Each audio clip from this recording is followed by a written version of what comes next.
Singkat saja Ustaz, apakah Rasulullah SAW memiliki tanda hitam di dahinya? Apakah sahabat-sahabat beliau memiliki tanda hitam di dahinya? Jelas Al-Quran menjelaskan masalah itu ya. Surah Al-Fatih ayat terakhir ya. Salah ayat 29 kan gitu.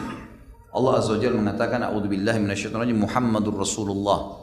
Muhammad benar utusan Allah. Walladzina ma'ahu, dan yang bersamanya para sahabat. Asyidda'u 'alal kuffari ruhama'u bainahum, tegas dengan orang-orang kafir dan mereka berkasih sayang di antara mereka.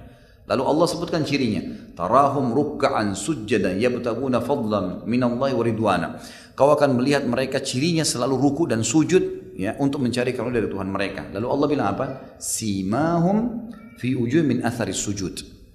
Di wajah mereka jelas tanda-tanda. Siapa di sini? Muhammadur Rasulullah walladzina ma'ahu. Nabi Muhammad SAW dan sahabat-sahabatnya. Simahum fi wujuhihim min atharis sujud. Di wajah mereka kelihatan tanda sujud. Di mana tanda sujud itu? Di dahi, gitu kan? Dan wajah disebutin sujud dalam hadis yang lain kata Nabi SAW diperintahkan saya sujud dengan 7 anggota tubuh. Di wajah ini hidung dan dahi, kan gitu. Baru kedua telapak tangan, 2 lutut, 2 kaki. Berarti yang dimaksud simahum fi wujuhihim, tanda-tanda sujud di wajah mereka itu adalah dahi. Jadi jelas sekali firman Allah SWT. Jadi itu yang kita pegangi. Allahu a'lam. Ustadz Wahabi ini mengatakan bahwa Rasulullah dan para sahabatnya memiliki tanda hitam di dahinya, sebagaimana dirinya dan gerombolan Wahabi lain. Dia tidak membawakan satu dalil pun tentang hal ini, kecuali hanya satu ayat Al-Quran, yang dalam redaksi ayat itu pun tidak menyebut spesifik tanda hitam di dahi. Ayat Al-Quran yang dibawakan mengatakan tanda-tanda mereka tampak pada wajah mereka dari bekas sujud. Lalu kemudian Ustadz Wahabi ini mengomentari bahwa tanda sujud itu ada di dahi. Artinya, dia menafsirkan kata wajah dalam ayat tersebut adalah dahi, atau sebutan lainnya yaitu jidat. Bermodalkan penafsiran pribadinya, dia telah memastikan bahwa yang dimaksud ayat tersebut adalah dahi yang hitam. Sekarang mari kita lihat penafsiran ulama yang ilmunya lebih mumpuni dibandingkan Ustadz Wahabi ini. Dalam kitab Bulghatus Salik, karya Ahmad As-Sawi, salah satu ulama Ahlus Sunnah, jilid 1,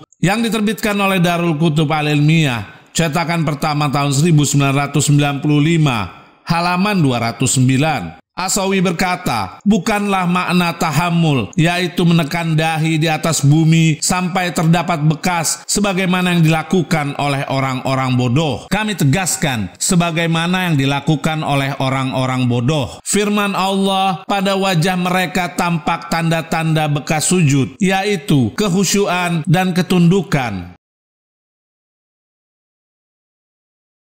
Ternyata sangat jauh berbeda penafsiran dari As-Sawi dan Ustadz Wahabi ini tentang ayat tersebut. Karena itu mereka tidak segan-segan untuk menafsirkan ayat menurut hawa nafsunya. Dalam kitab tafsir At-Tabari, salah satu ulama Ahlus Sunnah, jilid 21, yang diterbitkan oleh Hijr, cetakan pertama tahun 2015, halaman 322. Diriwayatkan dari Ibn Abbas yang berkata tentang firman Allah surat 48 ayat 29, pada wajah mereka tampak tanda-tanda bekas sujud. Ibn Abbas berkata, salat mereka tampak pada wajahnya di hari kiamat.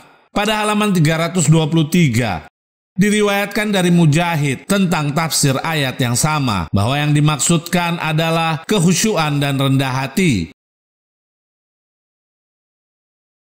Jika pemirsa perhatikan, tafsir dalam kitab Imam At-Tabari tadi datangnya dari seorang sahabat besar, yaitu Ibn Abbas, tentang makna ayat bekas sujud. Siapa Ustadz Wahabi ini dibandingkan Ibn Abbas? Manakah yang layak kita pegang? Penafsiran seorang sahabat Nabi dan Mujahid, seorang tabi'in, atau penafsiran pribadi seorang Ustadz Wahabi ini? Untuk lebih jelasnya, mari kita simak apa yang telah dinyatakan oleh imam besar Ustadz Wahabi ini, yaitu Ibn Taimiyah tentang kedudukan tafsir At-Tabari. Dalam kitab Majmu' Fatawa, Ibn Taimiyah, imam besar yang diikuti oleh Ustadz Wahabi ini, jilid 13, yang diterbitkan oleh Mujamma' Malik Fahad, cetakan tahun 2004, halaman 385. Ibn Taimiyah berkata, adapun paling sahihnya di antara tafsir-tafsir yang ada di tangan manusia adalah tafsir Muhammad bin Jarir At-Tabari. Karena dia, yaitu At-Tabari, menyebutkan pendapat-pendapat salaf, yaitu sahabat Nabi dan juga ulama-ulama terdahulu, dengan sanad-sanad yang kuat dan di dalamnya tidak terdapat bid'ah. Tidak pula menukil dari para perawi yang tertuduh.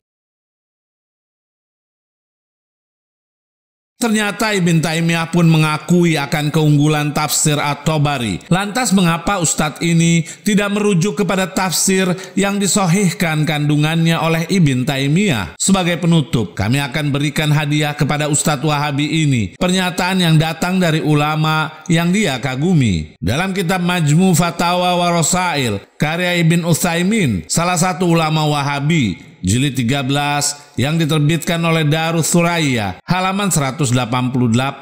Utsaimin ditanya, apakah ada riwayat yang menyebutkan bahwa tanda bekas sujud di dahi termasuk tanda orang-orang soleh? Utsaimin menjawab, ini bukanlah tanda orang-orang soleh. Tanda orang soleh adalah cahaya yang terpancar di wajah. Kami tegaskan, cahaya yang terpancar di wajah, bukan jidatnya yang hitam, lapangnya dada, akhlak yang baik, dan hal-hal semacam itu. Adapun bekas yang disebabkan oleh sujud di wajah mungkin muncul pada orang yang hanya mengerjakan sholat fardu saja karena kulitnya tipis. Kami tegaskan, karena kulitnya tipis. Dan mungkin juga tidak muncul pada orang yang sering sholat dan memperpanjang sujudnya.